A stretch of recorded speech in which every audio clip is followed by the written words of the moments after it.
জয় গুরু জয় গুরু জয় গুরু।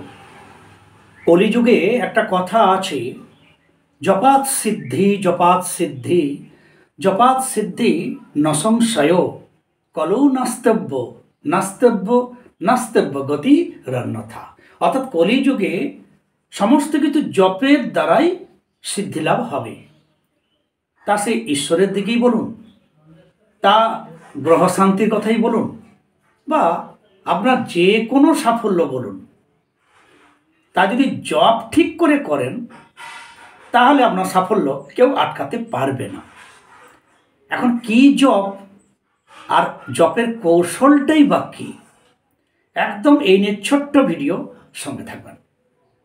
বন্ধুরা, আমরা জপ বলতে এটাই বুঝি কোনো বিশেষ শব্দ যা তার অর্থসহ মনে মনে তাকে বারবার আওড়ানো হয় বা বলা হয়।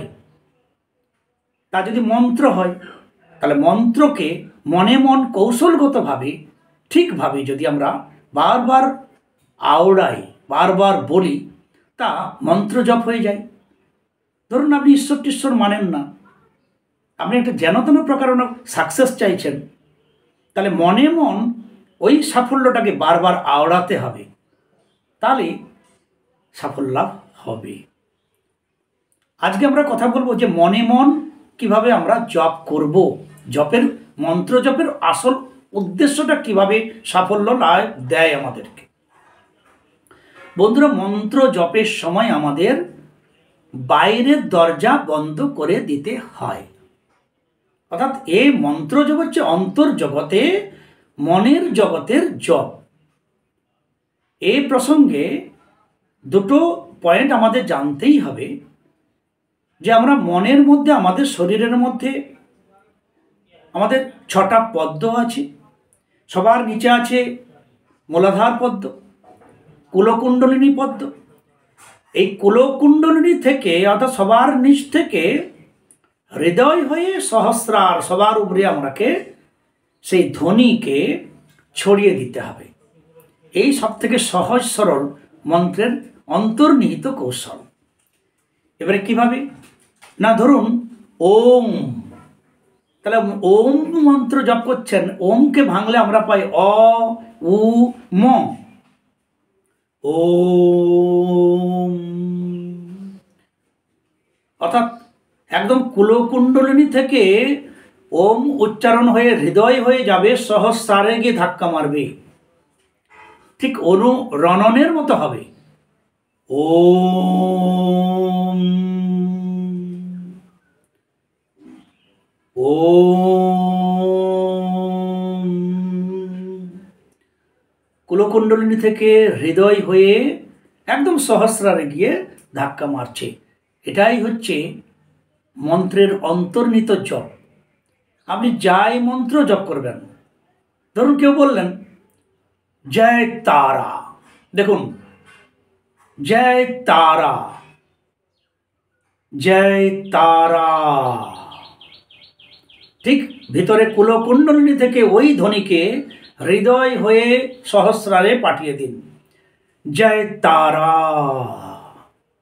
এই হচ্ছে কিন্তু অন্তর্নিহিত জপের কৌশল। অর্থাৎ মন্ত্রের মধ্যে যে অনুরণন ধ্বনি, প্রতিধ্বনি, তাকে আপনার কুলকুণ্ডলিনী থেকে হৃদয় হয়ে যদি মস্তিষ্কের সহস্রার সব থেকে উঁচু স্তরে যে আমাদের পদ্ম, সহস্র পদ্ম, সেইখানে যদি আমরা অনুধ্বন করার প্রয়াস করি, তাহলে জপের ফল আমরা অবশ্যই পাব। আবার অনেকে বলেন, দেখুন আপনি মন্দিরে জপ করছেন, বাইরে খুব গোলমাল হচ্ছে, এই যে আমি আপনাদের কথা বলছি কত বাইরের আওয়াজ আসছে। এই প্রসঙ্গে কেউ কেউ বলেন মন্দির থেকে বেরিয়ে, এই তোমরা একটু গোলমাল করছো কেন, আমি একটু জপ করছি শান্তি, হ্যাঁ তোমরা একটু জপ করতে দাও না। নিশ্চিত অনেকেই বাড়িতে বলেন।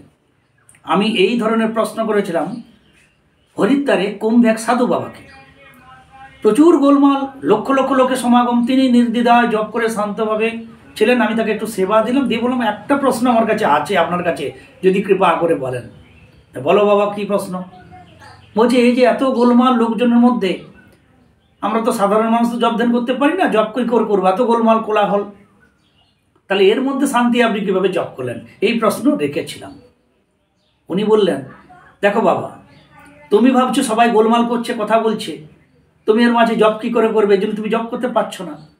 আমি ভাবছি যে যাই কথা বলছে, পাখি পশু যে যা আওয়াজ করছে, সবাই সেই জব করছে, সবাই তাকেই ডাকছে, ওইটাই তার মন্ত্র, ওইটাই তার উচ্চারণ, হয়তো ওই তার প্রসেস।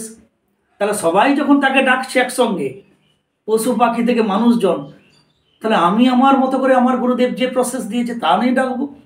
তাহলে বাইরে যারা গোলমাল বলে মনে হচ্ছে, ওইটা মনে হবে তারা জব ধ্যান করছে, তাহলে কোনো আর বাধা আসবে না। এই দারুণ একটা নীতি শিক্ষা তিনি আমাকে দিয়েছিলেন, সত্যি বন্ধুরা। সুতরাং এই জপ মন্ত্রজপই বলুন বা আপনার কোনো সাকসেসের জন্য যদি বলুন, তাহলে সেই সাকসেসটাকেই বারবার মনের মধ্যে অনুরণন করুন। আমাকে কর্মটা পেতেই হবে, আমাকে একটা কর্ম পেতেই হবে, আমি সাকসেস লাভ করবই, অর্থাৎ একদম কুলকুণ্ডলী থেকে সেটাকে সহস্রারে বলুন। এইটা যদি একটু 10 মিনিট 5 মিনিট আপনি মেডিটেশনের মতো করতে পারেন, ওতে আপনার পাওয়ার আসবে, একাগ্রতা আসবে, শক্তি লাভ হবে, সাফল্য আসবে। এবারে রইল গ্রহ শান্তি। আজ আপনাদের খুবই সিক্রেট বীজমন্ত্র গ্রহের বলে দিচ্ছি। গ্রহের বীজমন্ত্র যদি জপ করেন বন্ধুরা, এর থেকে শ্রেষ্ঠ প্রতিকার আজ জানা নেই। কিন্তু অন্তরের সঙ্গে, অর্থাৎ কুলকুণ্ডলিনী থেকে হৃদয় হয়ে সহস্রারে ওই মন্ত্রের ধ্বনিকে আপনি 10 বার বলবেন, তো 10 বারই সেটা ওইভাবে প্রসেসে অনুরোধ করবেন, তাহলে আপনারা নিশ্চিত গ্রহ শান্তির ফল পাবেন। যদি সূর্যের বীজ মন্ত্র হয়, তাহলে আমি আজকে সূর্যের বীজ মন্ত্র বলছি। ওম হ্রিং হ্রিং সূর্যায়, ওম হ্রিং হ্রিং সূর্যায়। এই মন্ত্রে সূর্যে প্রণাম করতে পারেন। আর জবা কুসুম শঙ্কাসম মন্ত্রে সূর্যদেবকে প্রণাম জানাতে পারেন জপের শেষে। চন্দ্রের বীজ মন্ত্র ওম ক্লিং সোমায়, ওম ক্লিং সোমায়। এভাবে আপনি 10 বার 20 বার বা কি জপে অজপা জপ করলেন, তারপরে আপনি প্রণাম মন্ত্র বললেন। অর্থাৎ আমরা যদি এইভাবে বীজ মন্ত্র দিয়ে জপ করি এবং সেটা যদি কুলকুণ্ডলিনী হৃদয় হয়ে সহস্রারে পাঠিয়ে দিতে পারি, তাহলে যে কোনো মন্ত্রের সাফল্য আমরা অবশ্যই পাব। আমি একটা উদাহরণস্বরূপ আপনাদের আমি তুলে ধরলাম যে জপ কৌশল, জপকে কিভাবে অন্তরে করতে হয় এবং জপের ফল আমরা তবেই পেতে পারি। এমনি এমনি জপ করছি, জপ করতে করতে কথা বলছি, সবার কানে কথা আসছে, জপ করছি, মুখে করছি, এই না। একদম কুলকুণ্ডলিনী থেকে হৃদয় হয়ে যদি সহস্রারে আপনারা অনুরণন করতে পারেন, প্রতিধ্বনিত করতে পারেন, তাহলে আমার মনে হয় আমিও করার চেষ্টা করি, তাহলে আমরা জপের ফল একটা পেতে পারি। এটাই জপের নিয়ম, অন্তর্নিহিত রহস্য। যে জপ যখন আমরা উচ্চারণ করছি, সেই যে ধ্বনি প্রতিধ্বনি, তাকে আমরা কুলকুণ্ডলিনী থেকে উচ্চারণ করে হৃদয় হয়ে সহস্রারে পাঠিয়ে দেব। যে যাই মন্ত্র জপ করবেন, যদি এভাবে আমরা অন্তরে জপ করতে পারি, তাহলে জপের সার্থকতা হবে এবং জপের শক্তি বা সাফল্য লাভ আমরা করতে পারবো।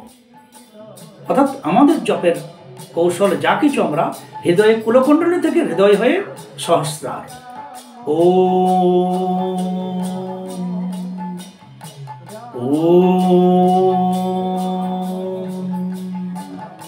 ঠিক ওম ওম, তাকে কুলকুণ্ডলিনী হৃদয় হয়ে সহস্রারে পাঠিয়ে দেওয়া। আমার ক্ষুদ্র অভিজ্ঞতা আমার ইউটিউবের বন্ধুদের শেয়ার করলাম, যদি আমার কোনো বন্ধুর কাজে লাগে। সবাই জপ করুন, জপে মতি দিন, গুরু নামে বা ইষ্ট নামে মাতোয়ারা হন, সাফল্য তো হবেই। সবাই ভালো থাকুন, সঙ্গে থাকুন। জয় গুরু, জয় গুরু।